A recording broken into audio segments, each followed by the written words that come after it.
What's up, everybody? Welcome to AEW Uncensored. I'm here with my man Alan. We are Nolan Hash, the beast from the east, with the least research, and I fucked it up again. Second week of the fucking row. I'm just not in the groove, bro. What's up, everybody? Welcome to AEW Uncensored Podcast. I'm here with my man Alan. We are the Bridge and Tunnel Connect, Nolan Hash, and the beast from the east With the least research. So I knew before I even started, I was like, I'm gonna fuck this up. I knew it. I fucking knew it. I don't know why I'm not in that groove. You know what I mean? But anyway, so all right. As always, everybody, please like, share, subscribe. Hit that thumb, hit the subscribe, help us out. That's all huge for us on YouTube for the algorithms. Uncensoredalliance.com. You can find everything we do. We are on Facebook at AEW Uncensored Podcast. We have, throw that in the search. We have a Facebook page and a group. Like the page, join the group. We've been going live from the page as of, this is the second week in a row. So you catch us there. As well as YouTube, and of course the podcast version. Like I said, you can and like I usually say, you can find us on all podcast third-party podcast applications, and also Google Podcasts, Deezer, TuneIn, Stitcher, iHeart and iTunes. Please write us a review on iTunes. So that's where you get the audio version. We are at 3:05 Eastern Time, United States, every Sunday live. Except for one Sunday since we started, which was 2 weeks ago. But usually we are on every Sunday live at 3:05 Eastern Time. As always, if you want to join us on the show, in the link in the description for Skype, send us a message. We'll get you linked up with us on Skype, and you may be able to get on the show and give some of your views and opinions. Yeah, so I think that is it, right? Yeah, I said give us a review on iTunes. If you don't, you're a sucker. John, what is up? John, shout us out as always right at the beginning of the stream, even before we get launched. See, we are pretty much good to go live on Facebook. Shout out to the one viewer who is probably myself, as I'm keeping track of the chat through my phone. Yeah, so here, funny thing, like this, another reason I was a little off kilter when I started, little thrown off. Probably why I was last week too, because I was trying to figure out the Facebook thing and it worked out. However, this week I am banned from Facebook for 3 days, and it just happened to start.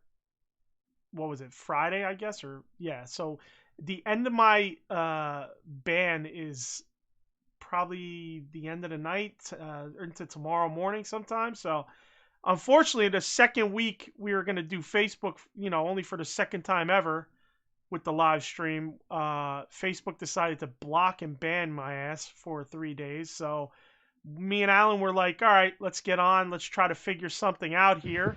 And he's doing the back end on our page, and I am launching it from here on my end, and it actually works. So apologies for the rough intro 2 weeks in a row, but it actually works. So hey, we're back on Facebook again. We didn't skip a beat. Alan had a little learning curve. We figured it out. We both did our part on my side and his side, and as you can see, we're live. So anyway, enough of the bullshit.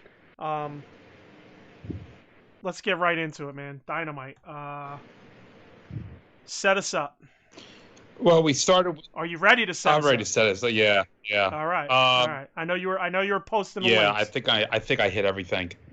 So we did. There was a very quick thing outside Daly's place where Alex Marvez was talking with Sammy Guevara about the match at MJF on next week's show, and Sean Spears, Pearl Harbors, as Gorilla Monsoon used to say, Guevara with the chair, and basically says, "Told you I'd get you," and heads off, saying it was courtesy of MJF. So a little bit of a wonky beginning. Yeah, basically just kind of setting up Hurt and Sammy for, the next week's match with MJF. So, all good. Did what it had to do. Next up, we had Hobbs versus Hangman. I really liked this match. I liked it. It was slow pace, had an old school feel to it. Wasn't too crazy. Had a lot of psychology going on in the match. So, very, very good match in my opinion. It was very good. Yeah, I like, you know how it is, man. I like the slow pace matches sometimes. Listen, I'm not saying I hate high flying. I think just sometimes it's just too much. Just seems like that's all that happens. So it's nice to have, not that I want a slow pace match per se, but I want some psychology, not just fast pace, So this was a mix of both. It was like a slow, medium pace with some good psychology in it. So it looks like Hangman got hard weighed when he went to take the post bump. Here's the problem with these post bumps now. It's not as basic as it used to be. Because now the posts are set so far back because these flippy floppy motherfuckers want all this apron space to do flashy shit and do this oh my god chant fucking moves. So they could get you're the best, oh my god, they just want these chants. So they want this extra space on the apron to be able to do these crazy fucking moves. So with that, the ring construction is different than it used to be. So now you have all this space on the outside, which then in turn makes the distance from inside the ring to the post that much deeper. So every time I see these ring post bumps, they look like dog shit. And unfortunately, this looked like dog shit, and he actually got himself hurt for real. So that's the other thing is like in order to even try to make it look legitimate, you have to overdo it. And when you overdo it, you run into this risk of fucking hard weighing yourself on a sharp fucking edge of a square post. That's the other thing. It was a square post. He might even hit the piece the steel that buckles into the post. You know what I mean? It's tough to tell, but so that's one thing I had to say about the way they do the rings now. And it's based off all on these wrestlers who want to do these outside the ring spots. So anyway, towards the end here, Starks and Hook come out. They go to give Hobbs the FTW title. Just before they do, Brian Cage runs out, spins around Starks, rips off his shirt. Starks scurries off under his legs and pointing to his neck, saying, "He can't fuck with me, hurt my neck." Stops the FTW title from being introduced. And during this, they pan back to Brian Cage with the FTW title, and they yet again miss the buckshot lariat attempt. And in that attempt, Hobbs turns it into a spine buster, and they come back just as the spine buster is about to land. So, like, these fucking cameramen still cannot get the job done. I don't understand what is going wrong here. You see that Hangman is setting up a buckshot. You know that that's a big move for Hangman. Why do you change cameras at that instant? I don't get it. Yeah, I've accepted at this point that the AEW production crew just doesn't know what they're doing, at least as far as the cameramen go. But these are apparently all fucking veteran old WCW and old WWF people.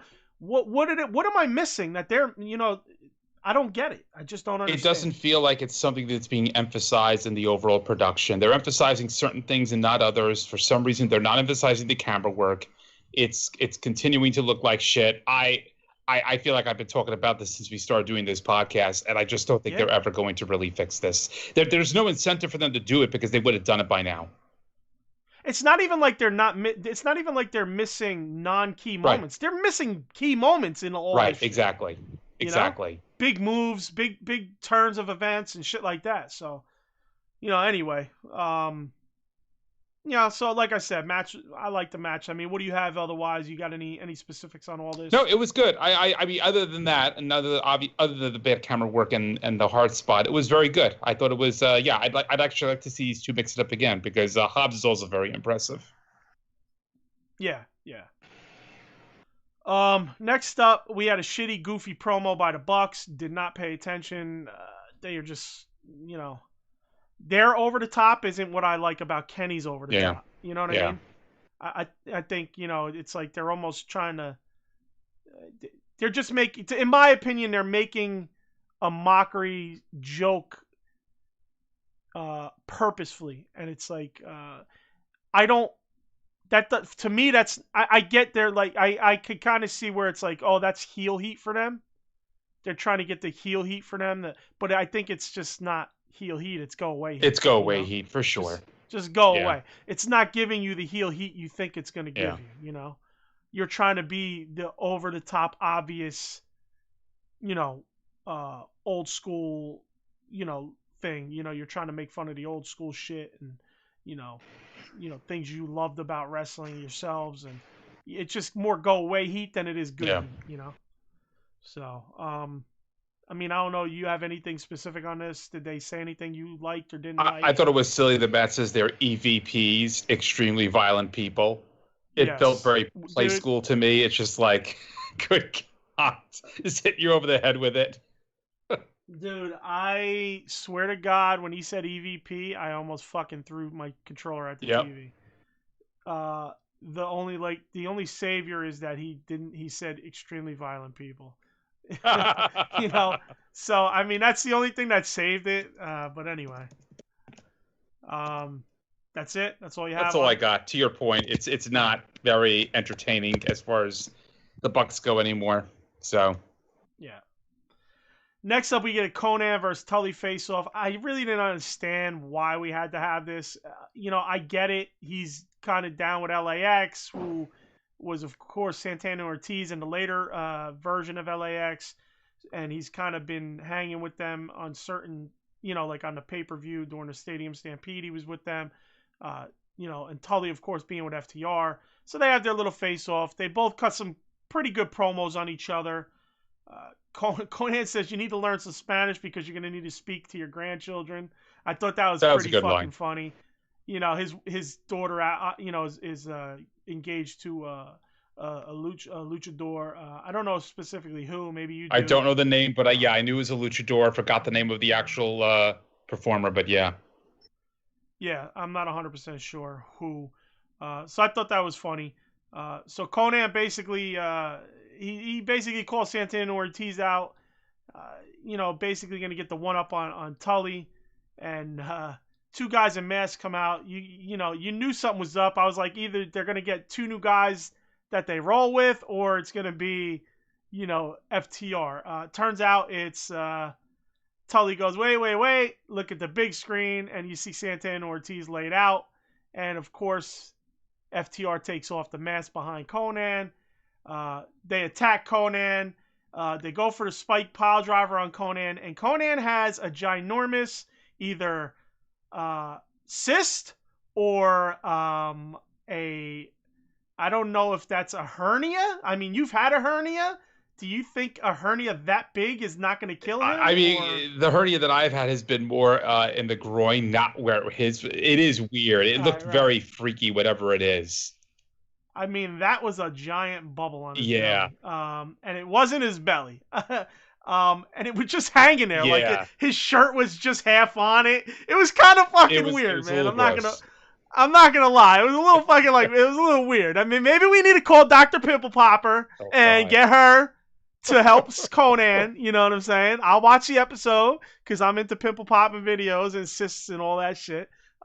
But I was like, what the fuck is going on with Konnan? I don't know how hernias work. I know your guts kind of start to spill out of your stomach lining of the stomach wall lining. So maybe it is a hernia of some sorts. But if that's the case, Konnan should not be going up for a spike pile driver. Especially, listen, I could understand if it was tiny. This thing looked like a goddamn baby's newborn head poking out of his gut. Yeah, I definitely don't think he should be taking any bumps whatsoever. No, if in fact that is an actual hernia that he needs to get taken care of. Exactly. So anyway, moving along. Next up, we get Seidel versus Martin. What do you have on it? Because I skipped this match. I kind of had it in the back of my head while I was watching it. It was okay. Again, I like Seidel. Right. I've liked him for years, in his various personas. I did like the way, Martin did have... he was working over Martin's knees until Martin was able to break a hold. That was very unique. Right. Like, I haven't seen that very often as far as trying to break a hold. That was pretty cool. Martin also hit a pretty impressive double springboard moonsault on Seidel. That was pretty cool. There was an actual "This is awesome" chant for the crowd, which is a little cheesy. I hate those damn chants. But it was there. Hey, that's what the ring apron. That's what the extended ring apron. Exactly. This is awesome chant. Exactly. Yeah. But it was pretty good. Martin, he did leap off and land on the mat and tweak the bad knee. So Seidel basically followed that up with a big kick to the head and hit the lightning spiral and got the 3 count, and Seidel won. So, it was good. For the little I was watching of it, I mean, a lot of this is also on the background for me. I think you and I both probably watched the show late, considering. Yeah, when I got home. Yeah. So I had it on while I was doing other things, but... Yeah, I passed out before the main event. I woke up into the main event. I go, oh, shit. Yeah. I had to rewind it, fucking watch it again. Yeah. I think it was like 2-something at that point. I'm looking forward to this being back on Wednesdays. It'll be much easier. Yeah. Next up, we had the Jungle Boy promo. Christian basically comes out right as it starts, tells Jungle Boy to be mad, and to go out there and shock the world and win the world title, So that's the gist of it. Nothing crazy. I don't like this Christian and Jungle Boy,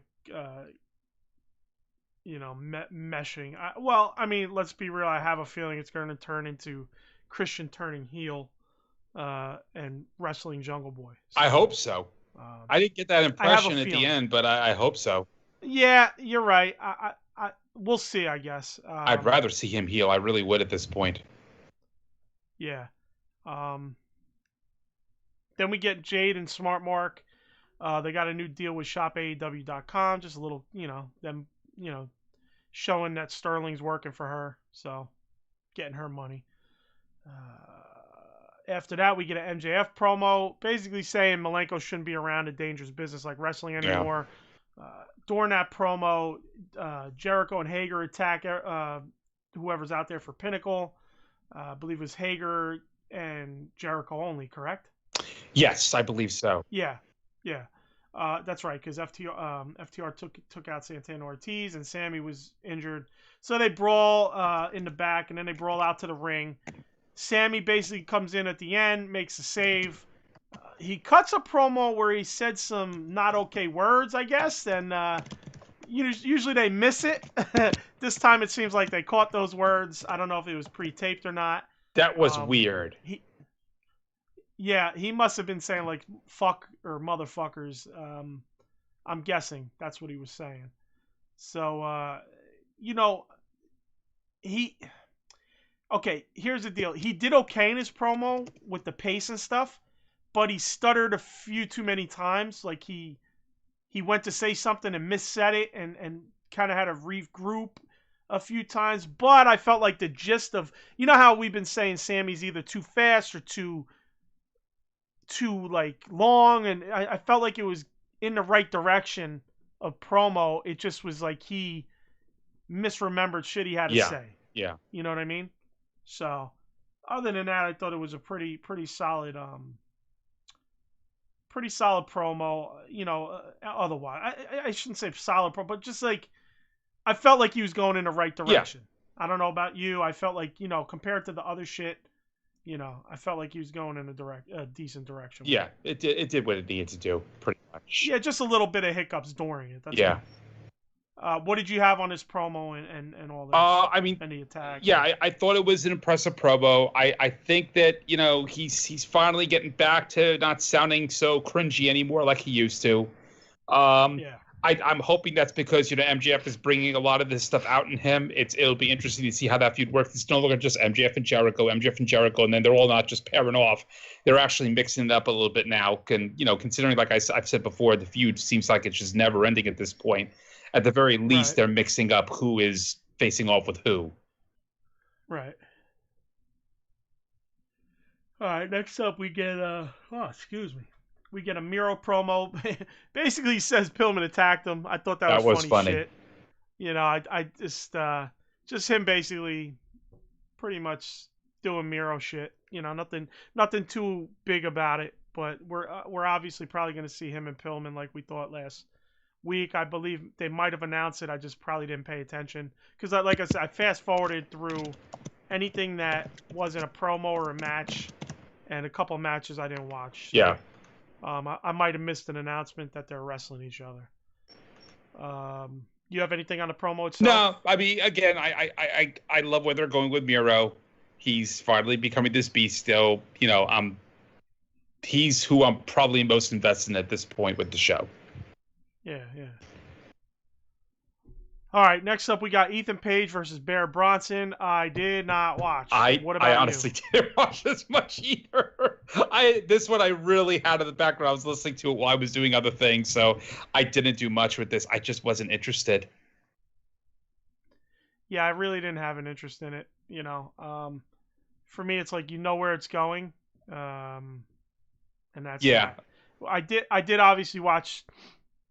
The ones I did skip, I looked for things happening post-match or during match. Yeah.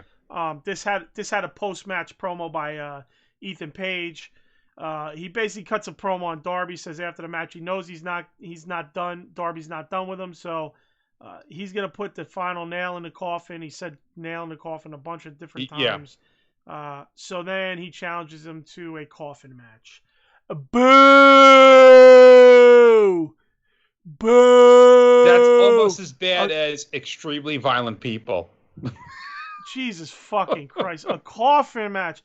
Like, can we stop with the stipulation matches? Can we let them breathe? Bull rope match. Then we have a coffin match. And don't we have a strap match or something coming up with Cody? Yeah. Don't we have... So it's like, what the fuck else do we need? Yeah. I'm waiting for the buried alive match. Give us a fucking break, man. Watch The Undertaker show up. How fucking crazy would that be? Over Vince's dead body.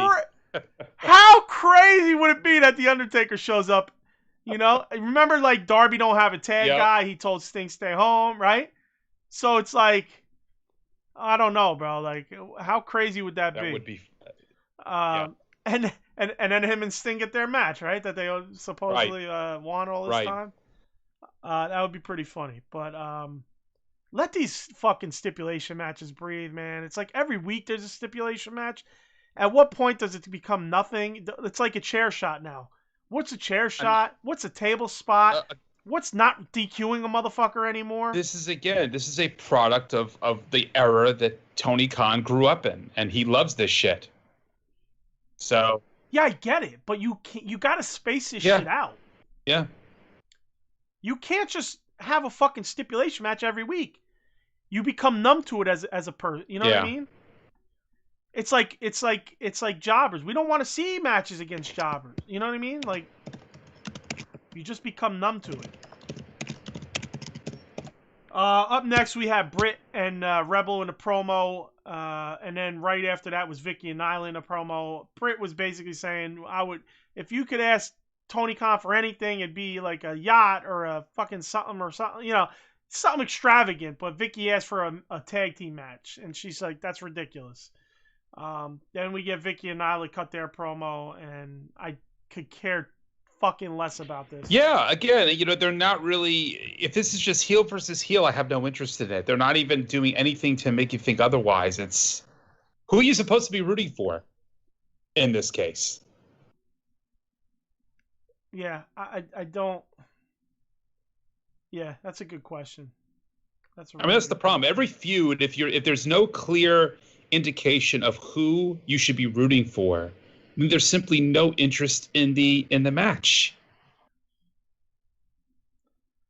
Yeah, I don't know. I really don't. You know my feelings on Britt. I don't think she can carry a title right now. I mean, she's got the persona, she don't got the in-ring. And it's weird that she wins the title, and this is how they're playing off her first feud. You know, right. It's almost, it just feels like they're stumbling out the gate with how they are launching her as the champion. Like they want to run her as a face in this. It's like you're making a mistake. Number one, you're making a huge mistake if that's the case. Number two, that's the thing. It doesn't feel like either of them are a face. It's a heel versus heel, and for that to be the first contest for a new champion, it just doesn't make any sense. Right. All right. So real quick before we move on, I did forget that during the entrance to Matt Sydal and one of the Martin brothers, I can't remember which guy it was, Dante maybe. Mm-hmm. Since we were talking about Vicky came out after Dante was introduced, and Andrade came out with him, and she said, "We have an announcement to make," and they never made the announcement. Sydal kind of jumped in and did his entrance, and then they just walked away and didn't make that announcement. I didn't even think about that. Yeah. So I was like, okay, maybe after the main event, something will happen. I thought maybe after the main event, something big will happen. Nothing fucking happened. No, you're right. Okay. So anyway, I forgot to put that in my notes. So we were talking Vicky right there, so I wanted to put it in. Next up, we had the Bunny versus Chris Statlander. This match was good. But yet again, the face wins the match. Yeah, I kind of really feel like they booked this incorrectly. They got to continue trying to push the Bunny. She's obviously, again, one of their better performers.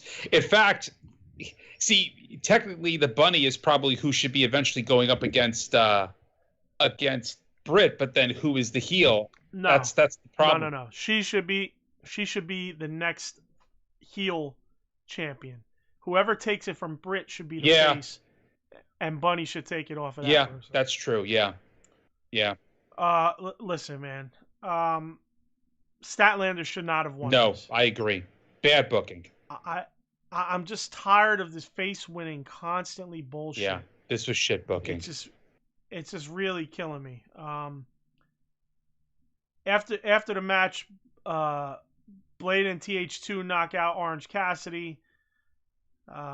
That's all I have on my notes. I don't know. I don't remember what happened.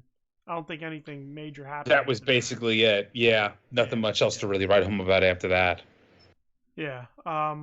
What do you got on the match itself? Do you have any specific shit? I mean, it was a good match. They're both great. They're both two of the better performers as far as the women's division goes. I mean, I'd actually like to. I guess if Bunny had to get into some kind of a feud, Chris Statlander is probably one of the better performers for her to get into a multi-match feud for, but they don't really play off that way. That's the problem. They either have these long faction feuds or they have these one-off single matches and then nothing ever comes of them. Yeah, 100%. Right? It's a very weird dichotomy with how they do feuds in this company. Yeah. So it's a shame because, there's overdoing it and there's underdoing it. And AEW hasn't gotten a good in between. They either undercook or they overcook. Right, they go WWF overdoes it. They have McIntyre versus just say Roman Reigns 50 times instead, of 4 or 5 times. Yeah. Okay, well, AEW now has things once, or they have a feud that plays out for a year. It's like, okay, how about 5 months and 5 matches? You know what I mean? Something to that effect. They don't often have multiple matches for a particular feud. They don't. QT cuts a promo. I believe this is where I passed out. So if you have anything on this promo, I didn't go back to make you pass out. I didn't go back to the promo to catch up. I just went back to the beginning of the main event. So because that was right before the main event. Exactly. That was before the main event. And basically, it was Tony talking with QT about Brock Anderson getting a victory in his first match. And QT said it was a touching moment. Anderson got Wrestler of the Week. Meanwhile, he beat Cody and got nothing. But he understands. Marshall says he's here and Cody isn't. And Hollywood is keeping Cody busy. That was actually pretty cool. I like that little dig there. Yeah. And he says that he hopes that Cody gets picked up by some lame superhero movie, which will make him go away.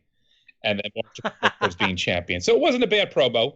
QT is generally very, milquetoast, but it was actually a decent promo, all things considered. Yeah, he's not a bad promo and stuff, but he's just not a guy that you're just like gonna really get behind. You could get behind some things he's doing, but you're not just gonna fully get behind him and be like, that interested in him. And then, I mean, there were a couple of short segments as well. Then before the main event, you had Brian Pillman Jr. Telling Miro he thinks he has a messiah complex. He thinks he just picks fight with people he knows he can beat. And so Pillman says he was born on the wrong side of the tracks, and Miro's going to get his ego checked next week. So one of those very quick little. So they are going to have. I guess that's going to be next week then, yeah. And then they had another quick short thing with Eddie Kingston, who said the Young Bucks only care about their ego and the titles. The titles feed the egos, and the only way to hurt them is to actually take away those titles. And Penta says that Matt and Nick talk about all the people they run over, but next week Kingston and himself will run over them. It was very, Again, I don't like seeing Penta as a face. I don't like seeing Kingston as a face, for that matter. Yeah. So.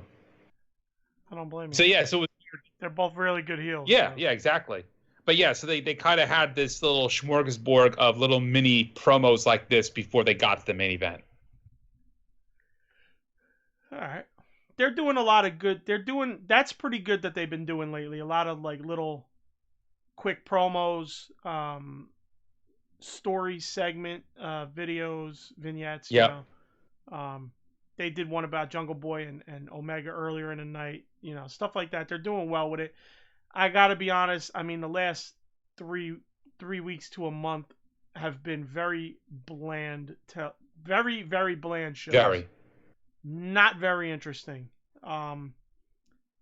Maybe because it's their off nights. Maybe they're just like, all right, let's just put out some shows, not do too much, and I understand that. But not that I hate them, but they're just not like shows that I'm like, oh yeah, this show's got a bunch of heat on it. Yeah. All right, so then we get to the main event. Jesus Christ, we're only like 30 minutes into this show. This is a quick one. I mean, that's how bland this fucking show was. See, that's the thing. I feel like when our shows are quick like this, it speaks to how it's so easy to just race through the product. There's very little meat on the bone at the moment of these shows. And I hope that when they come back on Wednesdays, that maybe that puts a little pump in their step a little bit, that they're going to be back in their normal time slot. But I don't know. I guess we'll find out on the 30th. We will find out on the 30th. You won't be here for that. That's correct. I'll watch, but okay. I'll probably be able to call in from what I'm doing. Just say, yeah, these are my quick thoughts. You call in on a new Google Skype number, my Google phone number I got. I got to figure out how to link that up on the fucking podcast. All right, last up, we got the main event. We got Omega versus Jungle Boy for the World Championship. In my opinion, the only World Championship. This was a good match, man. Both guys are great in the ring. All right, they both did their thing. Okay, like I said, it was late. I don't have crazy notes on this, so maybe you have a little more in depth. But one of the things that I believe you might have seen in the chat, I had this thought process, and I believe it was Jungle Boy, that Keiji Muto, aka the Great Muta, always brought the Muta out. In the States, he always was kind of mostly Great Muta in WCW and such, and NWA. But in Japan, when he was not Keiji Muto, he was the Great Muta, and he would bring out the Great Muta for his big matches, his matches where he needed that dark side. And it got me to thinking, like, something happened, I want to say last week with Jungle Boy. It might have been when Kenny confronted Jungle Boy, and Jungle Boy went from the good guy to finally being like, all right, I'll punch you in the face, you know? And I think that kind of had me, for some reason, it just triggered the Muto thing. And I would enjoy Jungle Boy having a alter ego. Yeah. For a match like Kenny Omega, like the world title, he doesn't come out as Jack Perry, Jungle Jack Perry, or Jungle Boy. He comes out as like I don't know, the gorilla or whatever, you know, like something, you know, it comes out with crazy face paint, fucking different fucking mindset. I think Jungle Boy, that would be a fucking pretty interesting gimmick for Jungle Boy, where in his more, he's a super face, but he's also, when he really needs it, he could pull out this dark side. Kind of like what Finn Balor does. Finn Balor, he puts on the paint, he becomes a different performer. His moveset changes a bit. He's much darker. Right, but let's be clear. I mean, it's a Keiji Muto, Great Muta. Sure. It's a concept from Great Muta. You know okay, what I mean? yeah, I gotcha. That's like taking. So it's just like taking that and using it in a different way. Like Finn Balor does the same thing with the demon. You know what I mean? You know, and I guess to an extent you could even say the Fiend, but I don't know if he ever comes out as Bray Wyatt, Funhouse Bray Wyatt. I don't know. Does he only wrestle as the Fiend? No, he was doing both, but he's been off TV for so long. I don't even know what the hell they're doing with him. But but I'm saying both. When he was on TV, he's wrestled as Bray Wyatt and the Fiend. He has. Okay, so that's a similar scenario. You're right. Right. See, what's interesting is no, sorry to interrupt you. Go ahead. I was just thinking that I like this idea, but I almost wonder if today, if let's say he was going to take on this very like jungle-like gimmick that would change his appearance and change his moveset and everything, would that be considered something that might possibly be racist today, or who knows what today, if he were to do that within the concept of like a jungle gimmick? I don't know. It doesn't even have to be, you know, like he could be a fucking, he could come out with a leopard fucking, you know, a leopard, you know, spots all over, you know, so, you know, he could come out with like a gorilla style, like face paints, like upper body paint, you know, like something, even just back paint with the face paint, like anything that has to do with the jungle, you know. He could do that, you know what I'm saying?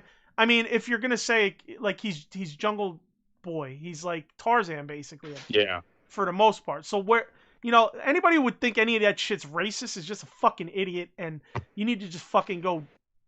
All right, I won't say, but you just like you need to calm the fuck down and enjoy your life a little bit more and relax, you know. So I don't think it would be a problem. I don't think any of that would be problematic.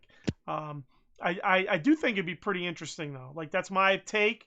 I think he's you know, he's in great shape. I think he definitely needs to put on a little more weight. Even as a baby face, needs to get a little more rougher with his promo style. But I would definitely love to have him doing a 50, not even 50-50, but just like a, you know, this super baby face, and then the needing to be the heel. Not the heel, but the more aggressive character when he's like in say a main event for the world title. Right. I think that would be a pretty interesting thing for him. Maybe I'm wrong. You guys let me know. Anybody listening, let me know. Send us an email, send us a DM, whatever. We'd love to hear from you. You know, if you think that would be something that Jungle Boy might fit with Jungle Boy. So. I mean, all right. At the end of this, Omega, of course, wins. He goes to attack Jungle Boy. Christian comes out for the save. Hopefully, this doesn't lead to Christian versus Omega, because nobody wants to fucking. No, see it's that. Exactly what I was thinking when I saw this. I just had a pit, something in the pit of my stomach, just thinking, "Oh shit, this is where they're going next with this now." Yeah, that's exactly what I thought too. Then out comes Hardy and Private Party. They come out and they attack Christian, and then the Bucks come out, super kick Christian, and I don't remember what else happened. I was so tired. I didn't feel like rewinding because I was taking these notes as that was happening, and so fill me in on what happened after that. I don't believe anything. I mean, Matt Hardy showed up, and Matt Hardy did the whole twist of fate thing, and right. That I'm sorry. But the Bucks came out at the end. Yes. Sorry. In my brain and in my notes, I had them mixed up. Yeah. Matt Hardy came out first. Yeah. Then the Bucks came out and they did the double super kick, and then that was it. Yeah. Omega raised the title. And that was the end of the show. Yeah. That's what I thought. Yeah. So I mean, you know, there's a couple different storylines going here. Obviously Hardy with Christian, so I'm hoping he doesn't have the Omega title shot. The Bucks just kind of helping Kenny, so that makes sense. you know, again, the match was great. Match I was looking forward to. It didn't disappoint. What do you have in general on this match? I thought it was fantastic as far as the performances. And again, this is another example where I would have liked to see a multi-match feud between the two because they have very good chemistry. I think they built up the first match pretty decently. That you can extend this to maybe a couple more matches. Maybe you can do 2 out of 3. But unfortunately, the end of the match made it feel like how many of these matches feel. It makes it feel like Jungle Boy was a stepping stone to the next thing for Omega. Right. Which unfortunately, finality. Yeah, exactly. It had a finality to it, where you don't really think much is going to happen, which makes you then question, okay, what are they going to do with Jungle Boy? What are they going to do next with him? And now it feels like, shit, now it's Christian. And I don't know. I kind of feel, the thing I'm hoping for, I shouldn't say I'm hoping for this. I would rather them do a one-on-one feud with Christian and Hardy than all of a sudden graduate Christian to facing Omega. I kind of feel like that's what they're going to do, which is even more boring, that these two are going to be going at it again. But that's probably going to be their next stage. See, it's weird. Like, I don't understand why Christian and Hardy got involved with this, because it feels like they're all doing a different story. And now this has just gotten murkier. You've already got enough going on with the Bucks and with Omega that now you're inserting Hardy's faction to it. It feels a little too jumbled now. Well, I think the whole, all right, I mean, timeline-wise, Christian loses the Battle Royal. That's why he's in it. He supports Jungle Boy. He's been out there with promos with Jungle Boy, giving him pep talks. He comes out to save Jungle Boy. And Hardy and crew come out because they're after Christian, and that's their opportunity to get Christian. So that's where it all ties in. So it makes sense to me. I don't think, after that Hardy thing, I don't think that he's going to be next for Omega, but you never know. Right. We shall see. We'll see. You type like you are fucking Godzilla stomping through Tokyo. Sorry, that's it's the Mac's fault. And this happens all the time because whenever I'm on Zoom calls, you know who the Mac users are. Because the Mac users, you can hear the keys going off while they're Zooming, and you don't hear it from the PC people at all. So my apologies. I was just looking up some other notes. I try to do a little bit of research live while we're doing the show, but that is hard to do on the Mac because then you can hear it. Who told you not to get a Mac? I know. That's right. No. This guy. That's right. Mr. Don't get a Mac. That was a very good RVD impression. I like that. That's I'm Mr. Don't Get a Mac and Mr. Monday Night, Mr. Rob Van Dam. Yeah. So, yeah, I mean unless you have anything to tie up any of that besides what you just said, I think that's it. That pretty much does it, I think, yeah. Again, looking forward. Yeah, we'll see what happens when they're back on Wednesdays. Yeah. Have you heard anything about, because I haven't paid attention, they're not even on sale yet, never mind. The show in New York and New Jersey. Yeah, I forgot. That's why I didn't look into it. But I believe they're like July 7th or something. They go on. Yeah. I think it's right after the holiday. I'm real curious to see how those tickets sell, because I know Prudential was sold out, and that's 16,000 seats. Yep. And I mean, obviously, it's not going to be 16,000 seats, but the reality is, how much of that was scalpers as well? You know? Yeah. Oh, Big Dub, right towards the end of the show, jumps in the chat finally. He goes, research, you guys don't know the meaning of the word. You're lucky you didn't put 10 exclamations. You'd have been automatically... Yeah, exactly. But yeah, I mean, we'll see. Hopefully they sell out pretty quickly, because I really think they need to... show out, this area, and that they're making a mistake by not coming back here more often. Dub is just chanting ZD. I don't believe you're having ZD. No, tonight is actually barbecue chicken with 3 different barbecue sauces, so it's going to be very interesting. Oh, shit. You guys are just mixing it up tonight. Even in the one night, you're mixing it up. That's right. 3 different flavors. I think mine will be bagel bites. I had those in a long time. Wow, it has been a while. I have not had those in a long time. I still eat like I'm a fucking teenager. I do too. But yeah, and 4th of July, since I will not be here for 4th of July, that's going to be very traditional. Hot dogs, hamburgers, probably some pasta salad, things like that. Lucky you, pal. I'll be at my mother's for the week watching dogs while she goes on vacation, and I haven't had a vacation in 4 fucking years. Oh, shit. So, even on her vacation, I got to fucking not enjoy my own life. But yeah. I wish I could take the dogs here. That'd be better, but it's not possible. Yeah. Especially 3 of them little fuckers. Oh, God. Hopefully, maybe my brother will take the little guy. He might take 2. He might even take 2 of them. I don't know why my brother just doesn't take all 3 of them. He has the house, I mean, it'd be easier for him. She could drop some food off with him. But of course, instead, I have to now sleep at her house, not in my own fucking comfortable atmosphere and around all my shit. I have to be locked away at my mother's. So you're going to be recording from your mom's place next Sunday? No, I'll be doing it from here. I'll just have to probably drive over here. Okay. So, yeah. So, not that everybody gives a fuck about my personal life, but I love the pups. They're like my babies too, So, I don't mind watching them. I just would prefer to be home. You know what I'm saying? Absolutely. Who the fuck wants to be at somebody else's house for a week? I hear you. Sleeping, doing their everyday shit. I mean, unless it's like a huge house where you could do different things. It's to be outside a beach or something like that.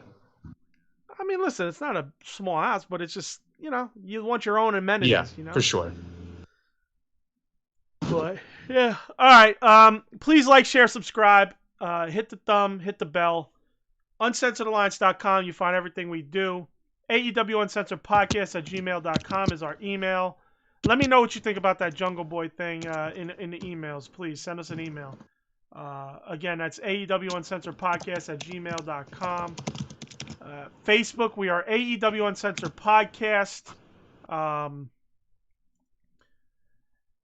Throw that in the search bar, and you will see the page and the group pop up. Join the group, like the page. We're on all third-party podcast applications. We're on Google Podcasts, Deezer, TuneIn, Stitcher, iHeartRadio, and iTunes. Please, on iTunes, write us a review. That would be very helpful. If you want to be on the show, join our Skype channel, our Skype chat. The link is in the description. Send me a message through there, and I will add you to that chat. And like I said, from there you have an opinion or an idea, or you want to say something about the show live on air, we'll bring you on. So, with that being said, John, Big Dub, thanks for joining us. And everybody else, listen, we love you guys. Thank you very much for joining every week. And we will see you next week. Peace. Peace. Peace.